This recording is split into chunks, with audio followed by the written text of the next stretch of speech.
Hello. Hi, How are you? good, how are you? I'm all right. I'm a little nervous. No problem. Thanks for willing to do this. Yeah, thanks for reaching out to me. Yeah, It's a lovely little email to get. so I can just, of course, jump around then with your career so far. Sure. First thing I'm going to ask, are you originally from California or did you move? No. I'm originally from Georgia, Okay, Atlanta. Yeah. so was, this probably obvious to ask, but was acting always something you wanted to do too? uh Not really. It well, acting was always something that I did. Um I've been acting since I was a kid.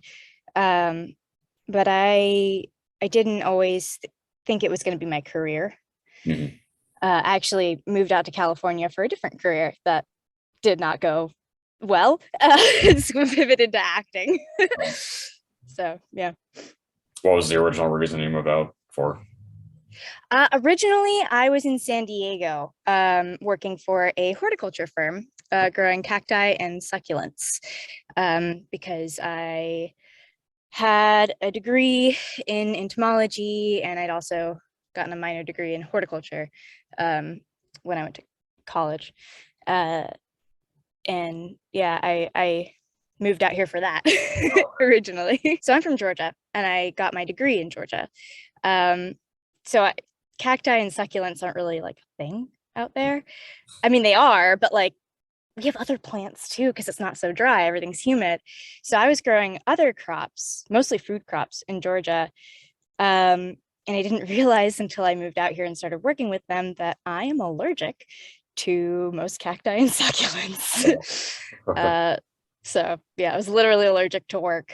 And then just a bunch of other stuff went wrong. And it was just sort of like, I don't want to be here, you know? So So did you start with on camera then in terms of acting? no, actually I started with voiceover. I did voiceover for like commercials as a kid. Because my dad would write commercials for a living and whenever he needed a kid, he'd throw me or my sibling in and I loved it. So yeah. Well, the first credit on IMDb was a short film called Misfile. Oh God, that's right. Misfile. Yeah, that was Chris Hazelton. Yeah, that was a comic. I love comics. Mhm. So there's a web comic called Misfile that I got like really into when I was having like my gender identity crisis in college. And it was uh it was a web comic that yeah, I just got really into it. And they had a Kickstarter, I think my last or second to last year of college, they had a Kickstarter because they were going to make it into a short film. And I backed it immediately. I was like, yeah, I want to see this. And then my head went, films need actors.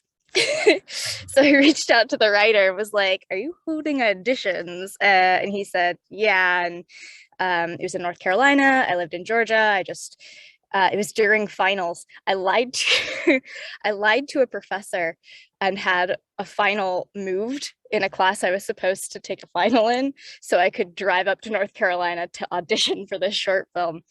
Uh, and then I got it. And it was a really great experience. I met some really awesome people on that set. And um, yeah, but on camera was never really, I always feel awkward in front of a camera. Whoop.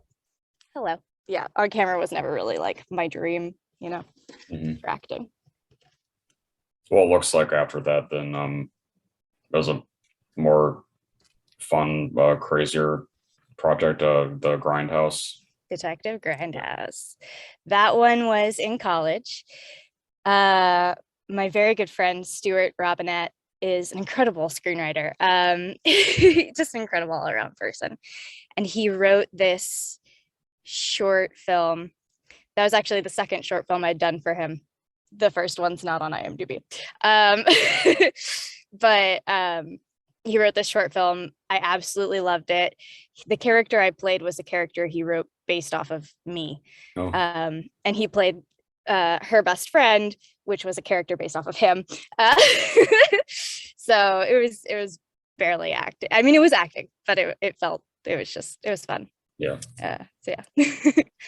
So when you got to LA, what was the first professional acting job that you got there? That's a good question. I don't know. Some commercial, probably. Okay. It was probably Coca-Cola. I did a series of like Coca-Cola, Six Flags commercials when I first moved out here. It was that or Quick Trip? I don't remember. But yeah, so that was kind of my first. I was like solidly in the commercial world for like most of my life. And then when I moved out here, then I started doing like games and dubbing and animation and stuff. How did you get into SAG then? I God, I was a must join for years. I held off as long as I possibly could. I think the job that put me over was actually a dubbing job for Netflix. Season 2 of Elite. Okay. I got cast as just like a sort of utility voice. So just a bunch of little one-liner characters and Walla and stuff, which is fun because now I'm actually in season 5 of Elite as one of the main characters. So that was exciting to come back. But yeah. Well, I mean, it was like a couple of years ago, but it looks like you still did get a on-camera job on Flipped. Oh yeah. I was doing background. I was doing background gigs. Because if you live in LA, it's a really great way to supplement your income. Made like this because they requested, I think because of my size, maybe me for like the outfit that they had made for this like cute little like Cinnabon seller. And then while I was there, they gave me a couple of lines, so they bumped me up. So I actually got like a credited role for that. And I actually got residuals off of it, which is wild because it was on Quibi. Quibi does not exist anymore. They came at the exact wrong time for a exclusively mobile streaming app. They were like released, and then the pandemic hit. It's just like, oh, dang. But what about your first character part in anything voiceover? My first character part in anything voiceover. Oh gosh. Oh, I don't remember. It's bad. I don't remember. I can tell you some of the beginning ones that I remember well. So my first video game I ever did was Wasteland 3, which is insane because that's such a big video game. It was a learning experience for me because I had never done that before. All of my sessions before that had been like, I don't know, like commercial sessions or things that aren't so vocally stressful. And that was the first game that I was like, oh, I'm gonna have to like really take care of my voice. Because I remember near the end of the session, they were like, great, now be electrocuted. Give us 4 options for that. Great, now be poisoned. Give us 4 options for that. Great, now catch on fire and die. Give us 4 options for that. And I was like, this is a lot of screaming. So that was a really formative moment, I think, for me in my voiceover career. Well, it sort of ties in. One of my signature questions is always asking what the darkest headspace you've had to go for is in voiceover. The darkest headspace? Probably on, I mentioned it earlier, probably season 5 of Elite. Just because the spoilers for Elite season 5, the character that I play, Isadora, is an absolute bitch, and then is later sexually assaulted at the end of the season. And I had a really incredible director on Elite season 5, Kate Jobson. Love her to pieces. She's amazing. And like, none of us really knew that was where her character arc was going. So Kate gave me time and like sent me the file, the script, and the video ahead of time, like these are the lines that you're going to be saying, and like gave me the space to like breathe and cry between takes, because that's a really personal thing to me. And that's not a headspace I like to go in. I try to avoid those characters whenever possible. Obviously, in this case, it wasn't avoidable, but yeah, that was probably the darkest headspace I've ever had to be in for a character. Do you think that you have a preference for working on dramatic roles opposed to comedic? No, I just love acting. Okay. I like comedy though. I love comedy. So anytime I get a chance to be like a complete and utter goofball is like, hell yeah. Yeah. Well, did you have to do anything? Because I've talked to other cast members who were in See You in Your Nightmares. Did you have to do anything for Ooh, that? yeah, that was oh my gosh. Oh yeah, because you talked to Judy Alice Lee. Mhm. Um, yeah, I that was a really fun show to be a part of. In voiceover, it can be kind of lonely. Most of the time, you're just like Mhm. alone in the room and recording your lines, and you don't really, if they have the other lines already recorded, sometimes they'll feed them to you, but for the most part, you're just kind of like playing the scene in your head. But sometimes you get group records, and what was cool about See You in Your Nightmares is we had a lot of group records. Obviously, we were all scattered across the world, and it was pandemic times, so it was all online. But it was cool. I worked a lot with Marwan, Mhm. who played Chris, um, in a lot of the scenes, because we had a lot of scenes together, obviously.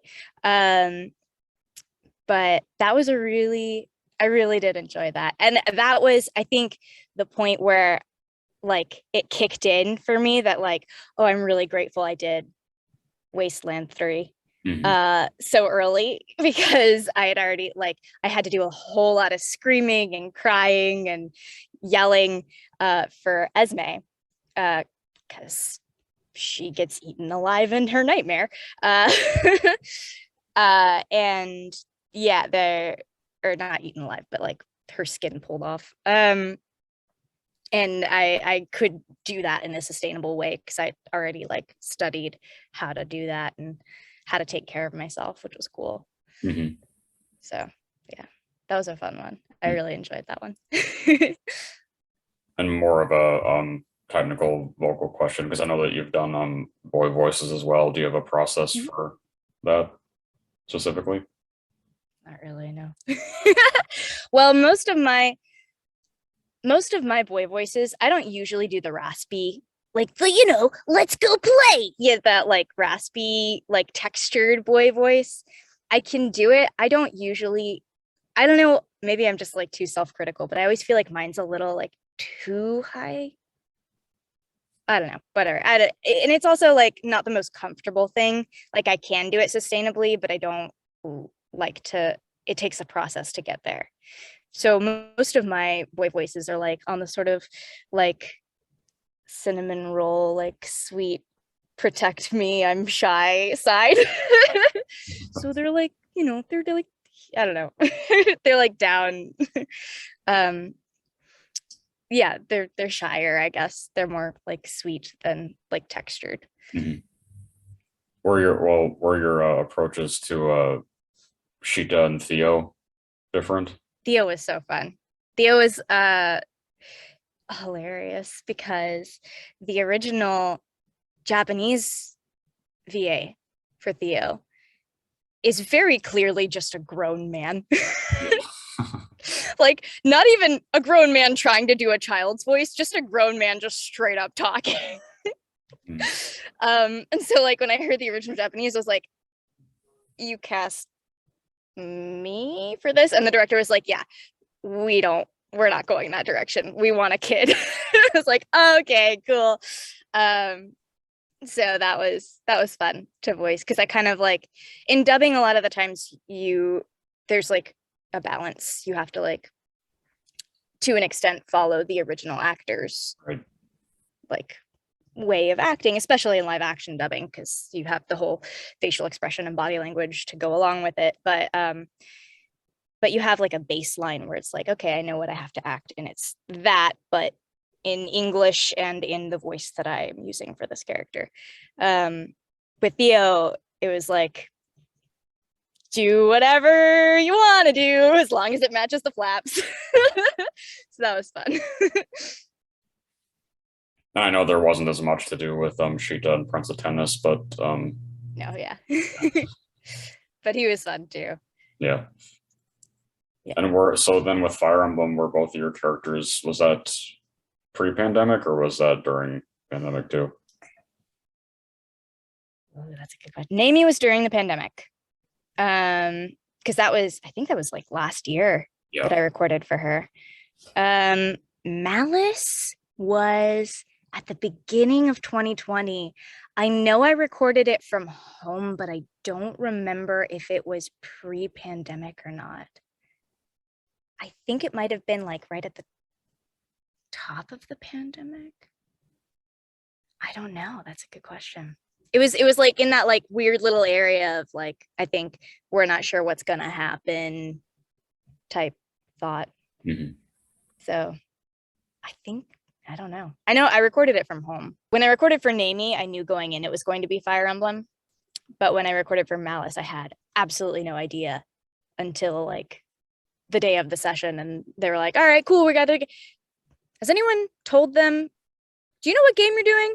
Someone's told them, right? And I was like, no. So so that was a fun little like, they're like, oh yeah, you're in Fire Emblem. And I was like, oh, cool, that's fine, give me a second, I just it's fine. Like Yeah. Try not to cry, it's fine. So that was cool. That was a cool like reveal, I guess. For me. What do you think that you have more personal relation to between both of the characters? I don't know. They're both fun.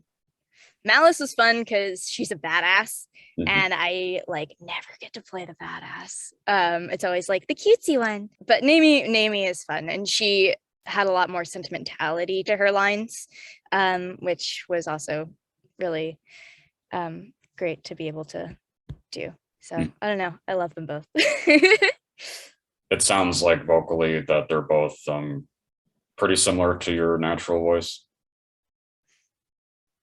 Yeah, pretty much. I mean, yeah, Malice is a little more like rough and tumble textured, but I didn't go like completely hulked out with her. Because my audition was, and they asked me to scale it back. So I was like, all right, cool. This is where I'm at. And then Neimi, just easy, cutesy little, not cutesy. Well, yeah, cutesy voice, but I love them both. They're great. And was I know it's a different case with depending on who you talk to, but some other people that have been part of Cookie Run that I talked to were just cast. Did you audition or? I auditioned. Okay. Yeah, that was another one where I was like, I have no idea what game this is walking in, and they didn't. So what's funny is, my character in Cookie Run has a Scottish accent. I didn't know that was going to be their choice when I walked in, because I think in the audition it was like described as like it's a fairy with either a British or Scottish or Irish accent or something like that. So I did 2 takes. I did one with a British and I think one with a Scottish. And I walked in and I was like, what do you want me to do? And Amber went, I don't know. What's your Scottish sound like? And I did it. And she was like, yeah, let's do that. So that was fun. I had to do a little my Scottish accent. So accents are fun. I use like little key phrases to get in and out of accents. I think a lot of people do. But my key phrase for Scottish, because my Scottish accent is actually based on a friend of mine, my key phrase for Scottish is very vulgar. And I had to like warn her in advance. I was like, you're going to hear some terrible things in between takes, just so you know. Because it was like the cutest little lines and doop doo doo, curse, curse, curse, curse. All right, cool. I'm back in the accent. Like it was a bit of a mess, but yeah, it was fun. And so with Genshin, how did that come about? that was another one that I had absolutely no idea what I was stepping into until I was there the day of to record. And I had representation. I had people, like a guy there from Sony and a guy there from MiHoYo, because it was a Horizon Zero Dawn character, Aloy, going to be in Genshin Impact. That was cool. That was really overwhelming. Because it was like, they like used Ashley's voice as a reference, but they didn't want me to match it at all. They wanted me to sound like younger and more anime, to match, I guess, the style of Genshin Impact. So yeah, it was interesting. It was fun. It was fun to record. I personally, I love Horizon Zero Dawn. I love the character of Aloy. I was just like so excited and so honored to have been cast as a version of her. So that was really cool. That was really fun to be a part of. And then when the character was coming out, they asked if I wanted to be credited, and I said no. For a lot of reasons, but one of them being I'm not Ashley, and I knew there was going to be a lot of backlash to that. And I knew Genshin Impact had just come out. It was like, yeah, it was a big deal game. It was everywhere. I didn't want the attention from that. I'm a very private person. And that's not to say that, like, yeah, well, I don't know. It felt weird. And at that point in time as well, I was going through some personal things. And I just knew that if there was like any social media like backlash, or even just like unwarranted like attention for this role, I wouldn't be able to like handle it with what was going on in my life. So yeah, so I requested to be uncredited. And I feel comfortable talking about it now because I feel like it's been long enough that people aren't still going, who's the VA for Aloy? People are just like, yeah, whatever. Maybe I'm wrong, but I don't know. Yeah. Yeah, well, because I've done it's been a little while since I have, but I've done interviews that are specifically correlated to Genshin character communities, and I mean, my experience has been totally positive, but I know how divisive it can be for Genshin, especially. And especially anytime you voice a beloved character and you're not the original character's actor, yeah, there's gonna be people will have their opinions, and that's fine. But I just knew at that point in time that I wouldn't be able to deal with it. So I chose not to. How could you relate to her character? Oh, well, again, she's a badass. I love that. Yeah, I mean, she's got a really cool like emotional depth to her. I mean, obviously, if you've played the games, you know her journey, I guess. And Forbidden West just came out. So I haven't watched a playthrough of that yet. I want to. I've been so stuck on Elden Ring. Yeah. But yeah, I mean, she's just an incredible all around character, and I mean, she's a fighter. She's also like a scientist, you know? So, and I'm also a scientist. I'm doing acting, but you never stop being a scientist. It's like you're an artist, you never stop being an artist. It's just a part of who you are.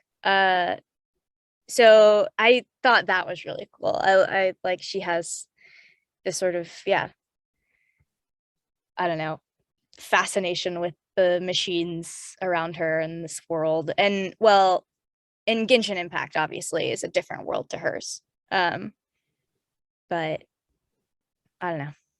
I think she's awesome. I think she's an incredible character, and can't believe I got to voice her in any iteration. So I learned one thing though. There was one line that I had to say like 50 fucking times because I say the word ancient with a K in it, apparently.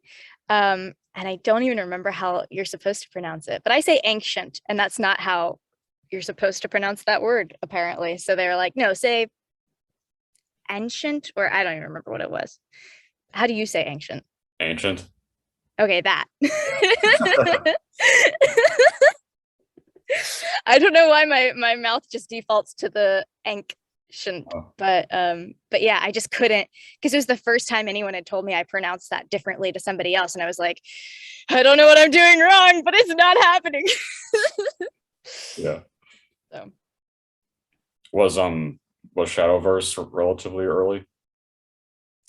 Shadowverse, that was a couple of years ago. I was Twain and Shadow Dancer when they did their Grand Blue Fantasy expansion. I got to play Twain, which was cool for me because I have a friend who like is obsessed with that character, so I got to be like, hey Kiri, guess what? Guess who I got the voice? So that was cool. I want to say that was 2019, Okay. something like that. And it looks like which I'm not sure what the order is, but what was your first original animation experience opposed to dubbing? I do a lot of stuff for Barbie and American Girl. I think it was probably American Girl. I got cast as a few characters in the Girl of the Year series that launched in 2020. We recorded in 2019. And then after that, I became the voice of Courtney, their newest historical doll. And then I got the Barbie gig. So I'm in a lot of Barbie stuff, not just the movie that's out on Netflix, but a lot of stuff for their YouTube channel. So like their Golden Beach High series, I'm a few voices in that. In their Magical Dream Camper stuff. I'm kind of like scattered throughout the Barbie universe at this point. Which is great. I love Mattel. They're an awesome company to work for. They're like super consistent with their gigs for me. So it's cool. I love working with them. Mhm. What about with the R.L. Stein Story Club? Oh yeah, that was cool. I got to work with Debbie Derryberry on that. Oh. She is a hoot and a half. I love her. Yeah, that was fun. That was a horror podcast for kids. So that was fun. Oh crap, what's his name? There's a guy who plays another character on that. And it was because it was a group record. That was another group record, Mhm. which was super duper fun because it was just me and Debbie and oh my God, why am I blanking on his name? I got cast on another horror podcast shortly thereafter. And that same guy was cast to be my scene partner Oh. for so it was cool because it was like he and that was another I went into the studio for that, and it was like I think it was at Voice Tracks West, so there were like two separate studios, so we weren't in the same recording studio, but we were both there at the same time and we could just hear each other over the headphones. We joked it was funny because he played my brother, my son, my grandson, my nephew, and my boyfriend. All in the course of like a month. um which was funny. It was just it was a good time. Tyler Shamey, that's his name. Yeah, that was him. It was him, me, and Debbie just playing around. Mhm. It was a good time. Then I know you got to be in Rainbow High. I did, yeah. That was cool. Jenny, because of Jenny. Jenny was the one who directed my callback. So I got called back for Rainbow High, and I hadn't really realized that Jenny would be directing the callback. But when I got on the Zoom link, and it was Jenny, I was like, "Hi!" Oh my god! Because she's a friend of mine. Jenny Yokobori and I met at the beginning of my voiceover career out here several years ago, pre-pandemic, at a class. I want to say at like Bang Zoom or something like that. And she's an absolute gem. I love her so much. She's a wonderful actor and person in general. So yeah. And with Bang Zoom, that does make me think to ask: were you taking classes with like Tony Oliver or Julie Madalena or people like that? Yes to both. And then I did a couple of other classes, but I don't remember who with. That's bad. I can tell you this. Back when Evangelion was getting redubbed, I was called back for the part of Asuka. Wow. And that was like terrifying to me, because that was before I hadn't even considered. It's so dumb because I watched anime my whole life and I'm a voice actor and I've been voice acting for a long time. But I hadn't even considered that as like oh yeah, that's a branch of voice acting you could get jobs to do, until I got called back for this huge anime. Carrie Karanen was running callbacks. I love her. She's amazing. And it was like very overwhelming. It was just like, they were just, I think, trying to get through as many people as they could in that day. So it was like, you saw the whole scene and all right, we're back to the beginning of the scene, go. And I had never done any dubbing before at all, ever. And I was like, I don't think I did a good job. In fact, I know I didn't do a good job. But like, I remember like driving home, I was like, overwhelming, like, holy crap, I got called back for Asuka. What the hell? But also, holy crap, I need to take a dubbing class like as soon as possible. So that's when I signed up for Bang Zoom classes and learned how to dub. And then I took a couple classes with Crispin Freeman as well to learn how to dub. And then booked that second season of Elite, and then booked at the same time 2 main characters on 2 different live action dubs, like right before the pandemic in 2020. And then from there, it was just like, oh, now I'm just only booking, like consistently booking dubs. I'm working on a lot of dubs right now. But it was cool. So I kind of like a little bit was learning on the job near the beginning there, but I feel like I've kind of got, I'm here. Like I can call myself a dubber now because I've done a lot of dubbing. Yeah. What was your experience on a Monster Girl Doctor? Oh my God.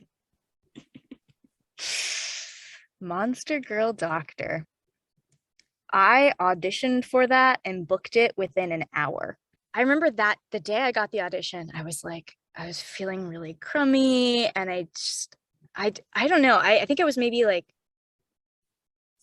I don't know, I'd eaten something wrong, or I didn't feel good. I remember like being like, oh, I don't want to audition for this right now. Okay, fine. Did the audition, was like, I'm not gonna book that. Sent it in. Less than an hour later, got the got the email. You booked it, and I was like, why? but it was a cool experience. It was tricky because it was the beginning of the pandemic. Everyone was still kind of learning how to dub from home. There was a lot of like lag, and it was just kind of weird. It was hard to line up with like dub to picture because it was like over Skype, I want to say. But everyone I worked with was really great. The director on that, I don't remember who it was, but the director on that, sorry? Michael Sorich. Okay, he was awesome. He was really cool to work with. So that was fun, at least. Is there anything else that's upcoming that you're part of that you can safely talk about? Or yes, there's one thing I can talk about. Yeah, I can talk about that.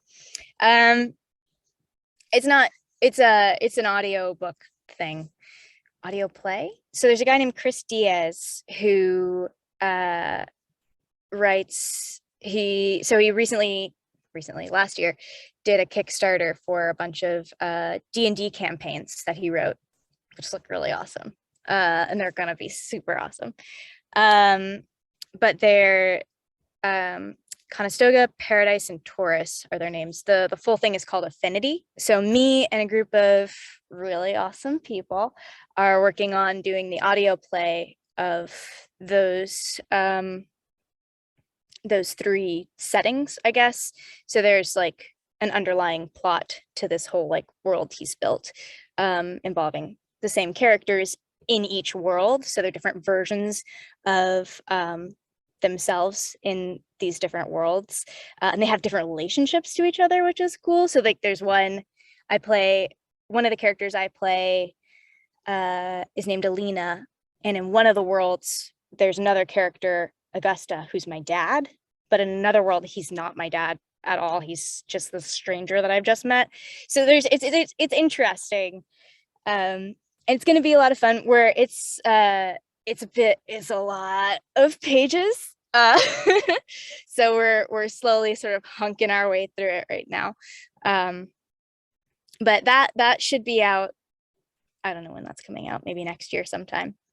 But yeah, that's I'm working on that with Thomas Trin and Tucker Fortson and John Fink and Crystal Mora and John Core, and those are the confirmed people that I can think of right off the top of my head. And yeah, so that's fun. that's what I'm working on that I can talk about. Well, no, of course your career is still getting started and everything, but my final question is always asking what do you want your legacy to be? I don't think I'll be big enough to have one of those. I just want people to be kind to themselves and to each other. That's all. I don't know. I just like acting. Honestly, that's sort of the thing. It's like I'm not. Well, I mean, I think that's the case with if you're a voiceover actor. You have to love acting. Otherwise you won't get very far, or really do anything, or like what you're doing. You gotta love acting first and foremost, and I really, really do. Yeah, any opportunity I get to do it's just amazing. Well, thanks. I'm glad that we got to do this. Yeah, me too. Thanks for reaching out. Yeah, it's really cool. I'll be sure to send it to you once I have it up as well, if you want to see it. Sure, thanks. Okay. Thank you. Take care. Have a great day. You too. Bye. Bye.